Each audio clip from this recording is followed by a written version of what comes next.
Gold trusted gold buyers మీరు తాకట్టు పెట్టిన బంగారాన్ని విడిపించి ఈ రోజు ఉన్న మార్కెట్ ధరకు కొనబడను.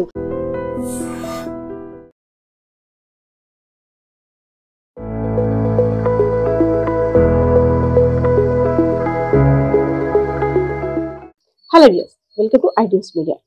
ఇన్ఫర్మేషన్ సిస్టమ్ ఆడిట్ అసెస్మెంట్ ఫలితాల్లో జాతీయ స్థాయిలో మొదటి ర్యాంకును కైవసం చేసుకున్న విజయనగరం జిల్లాకి చెందిన వెంకట రమ్య గారిని అయితే ఇప్పుడు మనం పరిచయం చేసుకోబోతున్నాం. అదేవిధంగా గృహిణిగా, చార్టెడ్ అకౌంటెంట్గా ఇన్ని బాధ్యతలు కూడా మోస్తూ జాతీయ స్థాయిలో మొదటి ర్యాంక్ని సాధించడం అంటే సాధారణ విషయం కూడా కాదు. సో ఆమె సక్సెస్ యొక్క కీ రోల్ ఏంటో కూడా అడిగి తెలుసుకుందాం కదండి. ఐసిఐలో ఆల్ ఇండియా ఫస్ట్ ర్యాంక్ సాధించినటువంటి వెంకట రమ్య గారు మన ముందున్నారు, మాట్లాడదాం. రమ్య గారు, first of all congratulation. Thank you అండి. ఎలా పిలాలి? వెంకట రమ్య, రమ్య గారు రమ్య చాలా సింపుల్ గా ఉన్నారు. చార్టెడ్ అకౌంటెన్సీ అంటేనే కష్టం అనుకుంటాం, అలాంటిది ఆల్ ఇండియాలో ఫస్ట్ ర్యాంక్. అసలు ఎలా ఉంది హ్యాపీయెస్ట్ మూమెంట్?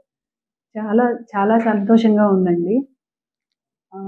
నేను ర్యాంక్ అన్నది ఫస్ట్ కన్సిడరేషన్ ఎప్పుడూ ఇవ్వలేదండి. నా ఫస్ట్ కన్సిడరేషన్ అలా ఈ కోర్సులో, ఈ స్పెషలైజేషన్ ఉన్న కోర్సులో ఉత్తీర్ణత సాధించాలి, ఈ ఫీల్డ్లో నేను రాణించాలి అని చెప్పి నేను ప్రిపరేషన్ స్టార్ట్ చేశానండి. ఏదో ఉత్తీర్ణత సాధించి ఈ ఫీల్డ్లో రాణించాలి అని చెప్పి మాత్రమే నేను ప్రయత్నించానండి. ఈ ప్రయత్నం ఫలించి మంచి రిజల్ట్ వచ్చింది. దీనికి నాకు చాలా సంతోషంగా ఉంది. రమ్య గారు యాజ్ ఎ ఉమెన్, అదే ఒక గృహిణి, అదేవిధంగా చార్టెడ్ అకౌంటెంట్, ఇటు గృహిణిగానే బాధ్యతలు నిర్వర్తించడం చాలా కష్టంగా ఫీల్ అవుతుంటాం. అలాంటిది అది చేస్తూ చార్టెడ్ అకౌంటెన్సీ అనేసరికి ఇంకా చాలా కష్టం, అంటే ఇంకా ఎక్కువ బాధ్యత. సో దానికన్నా ఇంకా స్టెప్ ముందుకు వేసి, సో ఒక ఇన్స్పిరేషన్. మహిళలు అనుకుంటే ఎంత కష్టాన్నైనా సునాయాసంగా సాధించగలరు, అంటే మనం పట్టుదల, కృషి ఉంటే చాలు సాధించి చూపించవచ్చు అని నిరూపించారు మీరు. ఎందుకంటే విజయనగరం అనేసరికి విద్యలకు నిలయం. సో అందులోని ఒక మహిళ ఆల్ ఇండియా ఫస్ట్ ర్యాంక్ అనేసరికి అసలు ఎక్స్పెక్ట్ చేశారా? ఫస్ట్ ర్యాంక్, ఆల్ ఇండియాలో ఫస్ట్ ర్యాంక్ నాకే వస్తుందని మీరు ముందు ఏమైనా ప్లాన్ చేసుకున్నారు? ఎక్స్పెక్టేషన్స్ ఉన్నాయా? యాక్చువల్గా చెప్పాలంటే మీరు అడిగిన క్వశ్చన్స్కి ఫస్ట్ థింగ్ టైం మేనేజ్మెంట్ అండి. నేను ఏప్రిల్ 2025లో ఈ కోర్స్ స్టార్ట్ చేశాను. నవంబర్ 2025లో ఎగ్జామ్. దీనికి నాకున్న వర్క్స్ ఏంటి, నేను చేయాల్సిన వర్క్స్ ఏంటి అన్నది నేను ఫస్ట్ డివైడ్ చేసుకున్నానండి. ఫస్ట్ నా ఫ్యామిలీ అండి, నా హౌస్ వర్క్, నెక్స్ట్ నా ఆఫీస్ వర్క్ అండి. ఈ రెండింటికి టైం నేను అలాట్ చేసుకుని రిమైనింగ్ టైం ఏదైతే ఉందో ఆ రిమైనింగ్ టైం ఈ కోర్సుకి నేను కేటాయించానండి. ప్రతిరోజు 2 నుంచి 3 గంటల పాటు నేను ఈ కోర్సు సిలబస్ కంప్లీట్గా ఏదైతే ఫ్యాకల్టీ క్లాస్లో చెప్పున్నారో ఆ చెప్పిన syllabus to the point, corner to corner ప్రతిదీ కూడా నేను కవర్ చేసి చదువుకోగలిగాను. ఫస్ట్ 2-3 మంత్స్ ముందు ప్రిపరేషన్ స్టార్ట్ చేయడం వల్ల. ఇది ఎగ్జామ్కి ఒక 10 నుంచి 15 డేస్ ముందు మొత్తం అంతా కవర్ చేసుకున్నానండి. దాంతో పాటుగా మాకు చాలా మెటీరియల్స్ ఉంటాయి, అసెస్మెంట్ టెస్ట్ పేపర్స్ ఉంటాయి, మెటీరియల్స్ ఉంటాయి. ఈ మాడ్యూల్స్ ఏవైతే ఉన్నాయో సిలబస్ కవర్ చేసింది, దీనికి సంబంధించి ముందుగానే నేను క్వశ్చన్ అండ్ పేపర్ని స్టిమ్యులేట్ చేసుకుని అటెంప్ట్స్ ఇస్తూ ఉన్నానండి. అండ్ ప్రతిరోజు కూడా కాసేపు డెడికేటెడ్గా టైం స్పెండ్ చేయడం వల్ల నేను ఈ ఎగ్జామ్ని ఎటువంటి స్ట్రెస్ లేకుండా రాయగలిగాను. అండ్ ర్యాంక్ పాయింట్ ఆఫ్ వ్యూకి వస్తే నేను ఏ రోజు కూడా నేను ఎక్స్పెక్ట్ చేయలేదండి. బట్ ఎగ్జామ్ రాసిన తర్వాత మాత్రం నాకు మంచి మార్క్స్ వస్తాయని మాత్రం నాకు అర్థమైంది. నా ప్రయత్నం చేయడం వరకే నేను 100% నేను అటెంప్ట్ ఇవ్వగలిగాను. ఎగ్జామ్ ఎన్ని మార్క్స్ కి ఉంటుంది? దాన్ని ఎన్ని మార్క్స్ సాధించగలిగితే మీరు టప్పర్ గా నిలిచారు? యాక్చువల్గా ఇది పోస్ట్ క్వాలిఫికేషన్ కోర్స్ అండి. సిఏ క్వాలిఫై అయిన తర్వాత ఏ చార్టెడ్ అకౌంటెంట్ అయినా కానీ ఈ ఫీల్డ్లో, ఇన్ఫర్మేషన్ టెక్నాలజీ ఫీల్డ్లో రాణించాలి అనుకుంటే గనక ఈ కోర్సు అన్నది మొదటి అడుగు అవుతుంది, ఫస్ట్ స్టెప్ అవుతుంది. ఈ కోర్సు టోటల్గా ఎగ్జామ్ 200 మార్క్స్కి ఉంటుందండి. 200 మార్క్స్లో నాకు 155 వచ్చినాయి. And that there is no 155 marks వచ్చినాయండి. మీ హస్బెండ్ కూడా చార్టెడ్ అకౌంటెంట్, అవునండి. సో సపోర్ట్ చాలా ఎక్కువగా ఉంటుంది. కానీ ముఖ్యంగా మనకన్నా మన బ్యాక్ ఉన్న వాళ్ళకి మన మీద ఎక్స్పెక్టేషన్స్ ఎక్కువగా ఉంటాయి. ఎందుకంటే ఒక మహిళ సాధించింది అంటే వెనకాతల ఫ్యామిలీ కీ రోల్ బాగా ఎక్కువగా ఉంటుంది. సపోర్ట్ చేయడం కానీ, డౌట్స్ ఉన్నా క్లియర్ చేయడం కానీ, నువ్వు చేయగలవు, సాధిస్తావు అని మనకి ఒక ప్రోత్సాహం ఇవ్వడం. సో దాని గురించి అంటే మీ సక్సెస్ గురించి చెప్తున్నట్టయితే సో దీన్ని ఎవరికి డెడికేట్ చేస్తారు? 100% మా హస్బెండ్ కండి, 100%. అండ్ దాంతో పాటుగా ఫస్ట్ థింగ్, నేను క్లాసెస్కి అటెండ్ అయినప్పుడు మా అత్తమామలండి నాకు చాలా సపోర్ట్ చేశారు అటెండ్ అయిన ప్రతిసారి. అండ్ ప్రిపరేషన్లో ఉన్నప్పుడు ఈయన, నేను డిమోటివేట్ అయిన ప్రతిసారి కూడా నాకు మంచి ఇన్స్పిరేషన్ ఇచ్చి, ఈయన నాకు మంచి ఇన్స్పిరేషన్ ఇచ్చారండి. ఫస్ట్ థింగ్ ఏంటంటే ఆఫీస్ వర్క్ లో కూడా అండి, నేను ఏ చిన్నది భయపడినా కానీ ఫస్ట్ ఈయన భయం తీసేస్తారు నాలోంచి. నాకు బ్యాక్గ్రౌండ్ లో సబ్జెక్ట్ ఉంది, సబ్జెక్ట్ తెలుసు, టెక్నికల్ గా తెలుసు, కానీ ఫస్ట్ నాకు భయం ఆవహిస్తుంది. ఆ భయాన్ని తీసి పక్కన పెట్టేస్తారండి నన్ను. అండ్ చాలా ప్రోత్సహిస్తారు, ప్రతి దానిలో కూడా చాలా మోటివేట్ చేస్తారు. నా ప్రాక్టీస్ ప్రొఫెషన్ లో నా గురువు, నేను గురువు అంటే భర్తగా కన్నా నేను ఒక గురువుగా చూస్తానండి ఆయన్ని. ఆయన వల్ల మేజర్ గా నేను ఈ పరిస్థితిలో ఈ పొజిషన్ లో ఉన్నాను. అండ్ సెకండ్ పాయింట్, నా పిల్లలు కూడా నాకు ఎగ్జామ్ ఉంది, నన్ను కాసేపు చదువుకొని ఇవ్వండి అంటే కూడా చిన్న చిన్న పిల్లలైనా కానీ వాళ్ళు అర్థం చేసుకుని వాళ్ళు నాకు టైం ఇచ్చారండి నేను చదువుకోవడానికి. అండ్ థర్డ్ పాయింట్, నా ఆఫీస్ స్టాఫ్ అండి, వాళ్ళు ఈ ఎగ్జామ్ 1 వీక్ 10 days కూడా వర్క్ స్ట్రెస్ అన్నది నా మీద రాకుండా చాలా ఆఫీస్ బాధ్యత తీసుకుని వాళ్ళు కూడా చాలా బాగా నాకు సపోర్ట్ చేశారండి. అంటే ప్రాపర్ మీది విజయనగరమేనా, లేదు ఎక్కడి నుండైనా వచ్చి ఇక్కడ సెటిల్ అయ్యారా? లాంగ్వేజ్ కూడా కొంచెం తేడాగా ఉంది. మాది కృష్ణా జిల్లా అండి, హనుమాన్ జంక్షన్ నూజివీడు మధ్యలో బిళ్ళనపల్లి అన్న గ్రామం. మా ఫాదర్ మదర్ ఇద్దరు కూడా వ్యవసాయం చేస్తారు. వ్యవసాయం, మా ఫాదర్ వ్యవసాయం అండి, మా మదర్ ఏమో హౌస్ వైఫ్. మా నాన్నగారు నన్ను చదివించడానికి చాలా కష్టపడ్డారండి. నేను చిన్నప్పటి నుంచి కూడా ఎప్పుడు కూడా క్లాస్ లో ఫస్ట్ ర్యాంక్ అట్లా వచ్చేది. సో మా అమ్మ తను బాగా చదువుతుంది, తిను చదివించాలని కసి చాలా ఉండేదండి. మా నాన్నగారిని కన్విన్స్ చేసి మా మదరు నేను ఫస్ట్ పాలిటెక్నిక్ చదవాలంటే నన్ను ప్రోత్సహించారు. అండ్ తర్వాత సిఏకి చదవాలి అన్నా ఎంత కష్టమైనా కానీ వాళ్ళ చేయగలనంత 100% ఎఫర్ట్స్ ఇచ్చారండి నాకు. అంటే మన చిన్నప్పటి నుండి కూడా ఒక ప్లానింగ్ ఉంటుంది కదా, అంటే మీరు ఫస్ట్ మా నాన్నగారిని ఈ కష్టం నుంచి బయటికి తీసుకొచ్చేయాలి అన్న ఉద్దేశంతో నేను చదివానండి. ఒక కొడుకు లేరు అన్న బెంగ వాళ్ళకి లేకుండా నేను కూడా ఒక కొడుకులాగానే వీళ్ళని చూసుకోవాలి అన్న ఉద్దేశంతో నేను అదే ఛాలెంజ్ గా తీసుకుని చదివానండి. ఆ మాటల్లో నాకు తెలుస్తుంది కసి ఏంటనేది, ఒక తండ్రి పడుతున్న బాధని కూతురు ఏ విధంగా దాన్ని తీర్చాలి. అంటే మనం ఎంత డబ్బు ఇచ్చినా ఏం చేసినా దాన్ని మనం మన సక్సెస్ తోనే వాళ్ళకి హ్యాపీనెస్ ఇవ్వాలి. నిజంగా అదైతే మాత్రం చాలా నచ్చింది. అండ్ పిల్లలు, ఫ్యామిలీ ఇదంతా ఓకే మేనేజ్ చేసుకుంటున్నారు. అంటే మీరు ఇన్స్పిరేషన్ చాలా మంది ఉమెన్స్ కి ఏంటంటే ఇంట్లో పని చేసుకోవడానికి టైం సరిపోదు, కానీ నేనేమీ చేయలేను, నేనేమీ సాధించలేను, నాకు పెద్ద ప్రోత్సాహం లేదు అంటూ కేవలం చాలా మంది టాలెంట్ ఉన్నప్పటికీ కూడా ఇంటికి పరిమితం అయిపోతూ ఉంటారు. సో అలాంటి ఉమెన్స్ కి మీరు ఇచ్చే tips? Women first of all వాళ్ళంటూ ఒక ఆశయాన్ని సెట్ చేసుకోవాలండి. ఒక గోల్, అది చిన్నదైనా కానీ పెద్దదైనా కానివ్వండి, వాళ్ళ స్థాయిలో వాళ్ళకున్న పరిధిలో వాళ్ళు ఏం చేయగలరు అన్నది ఫస్ట్ వాళ్ళు అసెస్ చేసుకోవాలండి. ఒక 5 థింగ్స్ పెట్టుకోండి. ఈ 5 థింగ్స్ లో నేను ఏం చేయగలను అన్నది మాత్రం ఫస్ట్ మీరు డిసైడ్ అవ్వాలండి. మీ గోల్లో క్లారిటీ ఉండాలి.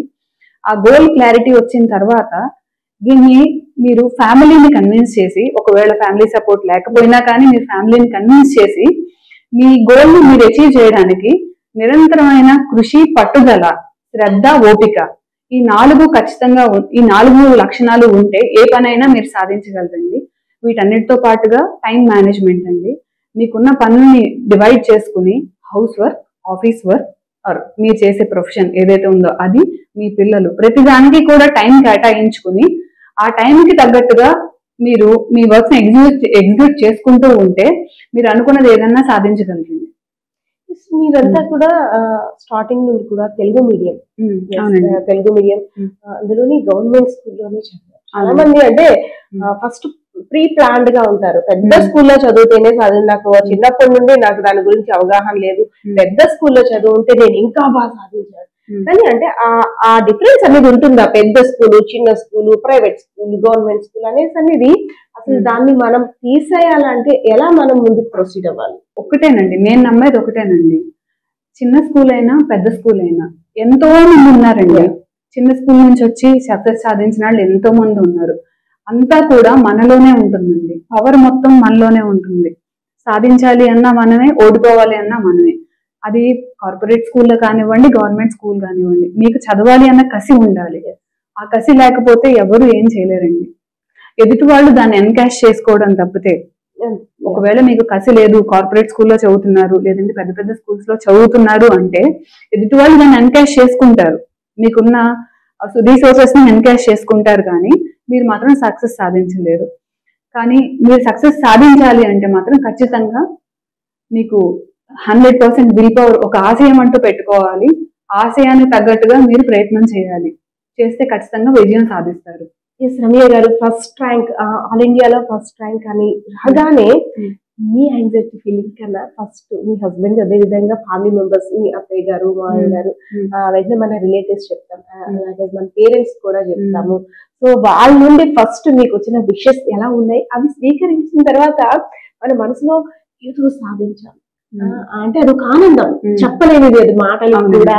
సో ఆ మూమెంట్ ఎలా ఎంజాయ్ చేశారు?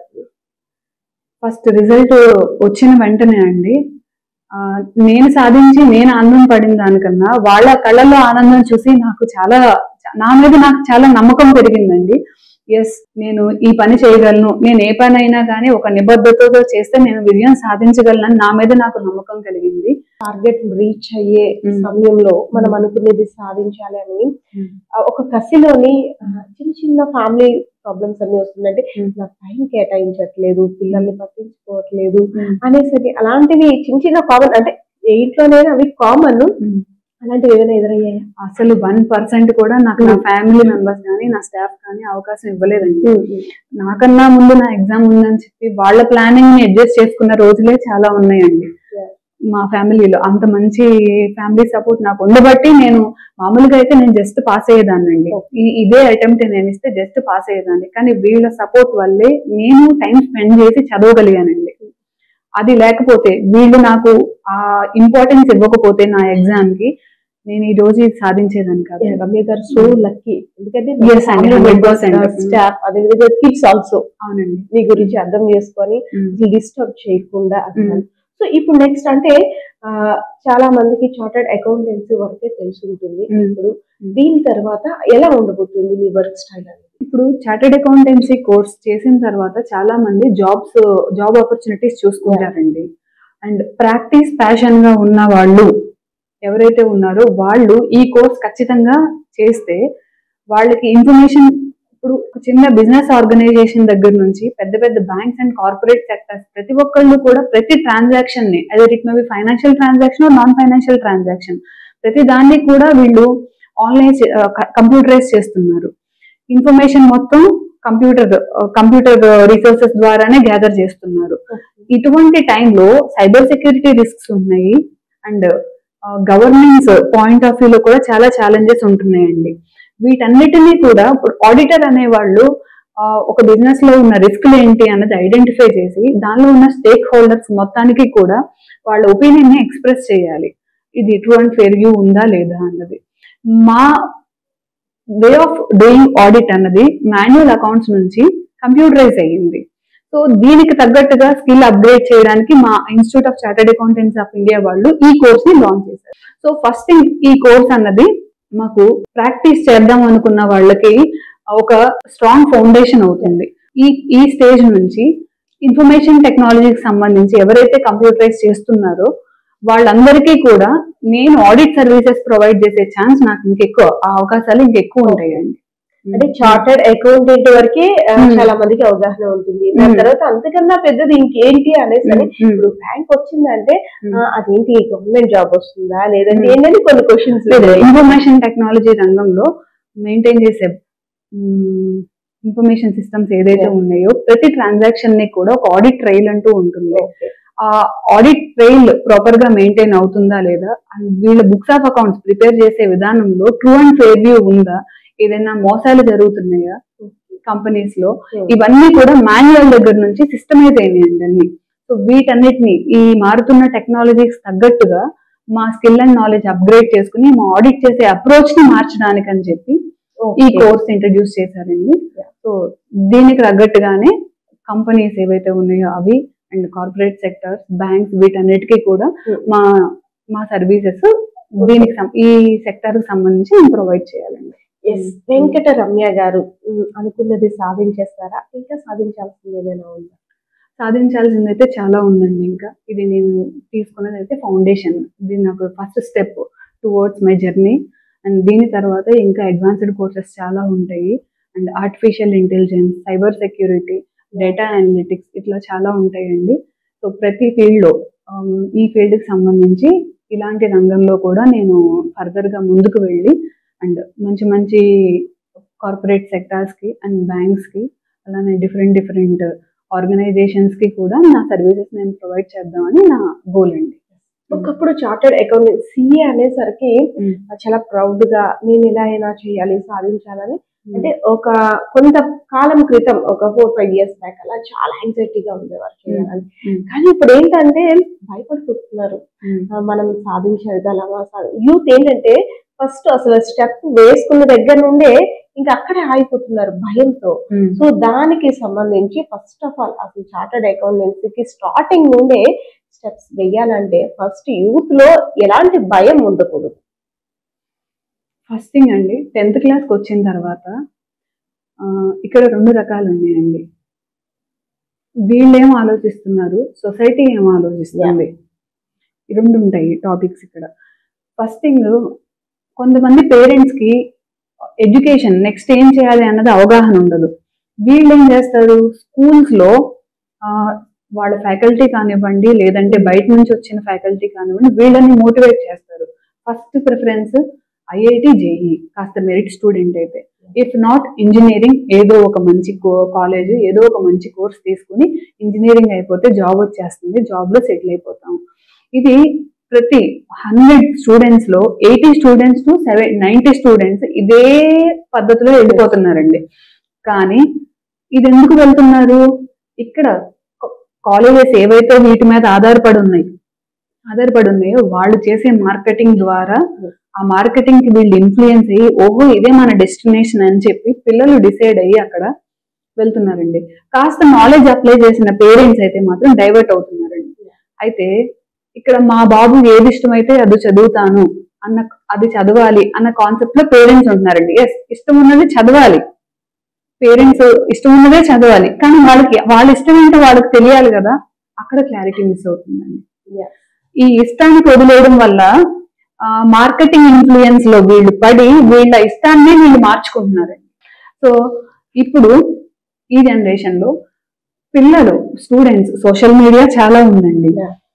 ఈ సోషల్ మీడియాలో దీన్ని పాజిటివ్ గా యూజ్ చేసుకుని అసలు ఫస్ట్ 10th తర్వాత ఆపర్చునిటీస్ ఏమున్నాయి, ఇన్ఫర్మేషన్ టెక్నాలజీ ఫీల్డ్ లో ఏమున్నాయి, కామర్స్ ఫీల్డ్ లో ఏమున్నాయి, అండ్ ఈ 2 కాదండి, ఆర్ట్ అండ్ క్రాఫ్ట్, ఇలానే ఫైన్ ఆర్ట్స్, ఇలానే వాళ్ళకి నచ్చిన రంగాన్ని ఎంపిక చేసుకోవాలి. ఒక్క IIT, JEE, mains and engineering డిగ్రీకి ఫిక్స్ అయిపోకుండా ఇలా డిఫరెంట్ ఫీల్డ్స్ ఎంచుకుని వాటిల్లో వాళ్ళు దేనిలో సాధించగలరో దేనిలో రాణించగలరో వివరంగా ఆలోచించుకుని వాళ్ళు ముందుకెళ్ళాలని నేను కోరుకుంటున్నానండి. అండ్ సిఏ విషయానికి వస్తే డెఫినెట్ గా హార్డ్ వర్క్ చేయాలండి, డెఫినెట్ గా ప్రాపర్ ప్లానింగ్ ఉండాలి. ఇదైతే ఈజీ కోర్స్ కాదు. సిఏ కంప్లీట్ అవ్వాలంటే మనకు కావాల్సింది 5 things అండి. 1 ఆశయం, 2 శ్రద్ధ, ఓపిక, బలం, ధైర్యం. ఈ 5లో ఏది మిస్ అయినా మీది సిఏ కంప్లీట్ అవ్వదండి. మీరు అన్ని చూస్తున్నాను, ఓపిక చూస్తున్నాను, ఇలాంటి మీతో మాట్లాడింది నేను మేబీ 1/2 hour జర్నీ మళ్ళీ కూడా. ఎంత సాఫ్ట్ గా, ఓపిక్ గా, ఎంత క్యూట్ గా చెప్తున్నారంటే అసలు ఎంత పేషెన్స్ మీకు ఇచ్చారా అనిపిస్తుంది నాకైతే. అవునా, ఇది ఎవరు అనుకోవచ్చు పేషెన్స్ అనేది చిన్నప్పటి నుండి ఉందా లేదంటే ఆఫ్టర్ మ్యారేజ్? ప్రతి పరిస్థితిని కూడా మనకు కొత్త గుణపాఠాన్ని నేర్పిస్తుందండి. ఆ గుణపాఠం మనం నేర్చుకుని ఆ మిస్టేక్ ని కరెక్ట్ చేసి ముందుకెళ్తేనే మనం ఏదైనా జీవితంలో సక్సెస్ సాధిస్తామని నేను అనుకుంటాను. అండ్ ప్రతిరోజు కూడా ప్రతి క్షణము కూడా నేను ఏదో ఒకటి నేర్చుకుందాం అన్న ఉద్దేశంతో ఉంటానండి. ఫైనల్ గా మీ సక్సెస్ గురించి చాలా హ్యాపీగా ఫీల్ అవుతున్నారు. సో దానికి సంబంధించి మా ఐడెంట్ వ్యూయర్స్ కోసం మీ హ్యాపీయెస్ట్ మూమెంట్ ఒక 2 words లో ఎలా ఫీల్ అవుతున్నారో చెప్పాలి. ఈ రిజల్ట్ ఇంకొకసారి నన్ను నేను 10 ఏళ్ల వెనక్కి తిరిగి చూసుకున్నట్టు ఉందండి. ఒక 10 years బ్యాక్ నేను ఎలా ఉన్నానో మళ్ళీ నన్ను నేను వెనక్కి తిరిగి చూసుకున్నట్టు ఉందండి నాకు ఈ రిజల్ట్. నా మీద నాకు కాన్ఫిడెన్స్ ని రీబిల్డప్ చేసింది. ఇది చాలా సంతోషంగా ఉందండి. ఇలానే నేను ఇది ఇక్కడతో ఆపకుండా ఫర్దర్ గా ఇంకా దీన్ని నెక్స్ట్ లెవెల్ కి తీసుకెళ్తానని నమ్మకం నా మీద నాకు కల్పించిందండి ఈ course. Yes, all the best Ramya garu. మా తరపు నుండి, అదేవిధంగా ఐడ్రీమ్స్ తరపు నుండి, ఐడ్రీమ్స్ ప్రేక్షకుల తరపు నుండి కంగ్రాచులేషన్. ఎస్, చూసారు కదా వెంకట రమ్య గారి అనుకున్న ఆశయాన్ని ఎలా సాధించారు. ఎందుకంటే చిన్నప్పటి నుండి కూడా వ్యవసాయ ఆధారిత కుటుంబంలో పుట్టిన వెంకట రమ్య గారు కృష్ణా జిల్లాకి సంబంధించి ఫాదర్ పడిన కష్టాన్ని చూసి కసితో ఈ స్టేజ్ కి వచ్చి ఆల్ ఇండియాలో ర్యాంక్ సాధించగలిగారంటే అది చిన్న విషయం కాదు. అంతేకాదు ఎంతో మంది మహిళలకు ఆమె స్ఫూర్తిదాయకం. సో తన యొక్క సక్సెస్ లైఫ్ జర్నీ మనందరూ కూడా ఆల్ ది బెస్ట్ చెప్తాం. కెమెరా పర్సన్ బాలకిషోర్తో పద్మ, ఐడ్రీమ్స్ మీడియా, విజయనగరం. నిజంగా ప్రస్తుతం ఉన్నటువంటి సమాజం దేనికి ప్రయారిటీ ఇస్తుంది? ఆర్థిక సంబంధాల చుట్టూ మాత్రమే తిరుగుతోంది.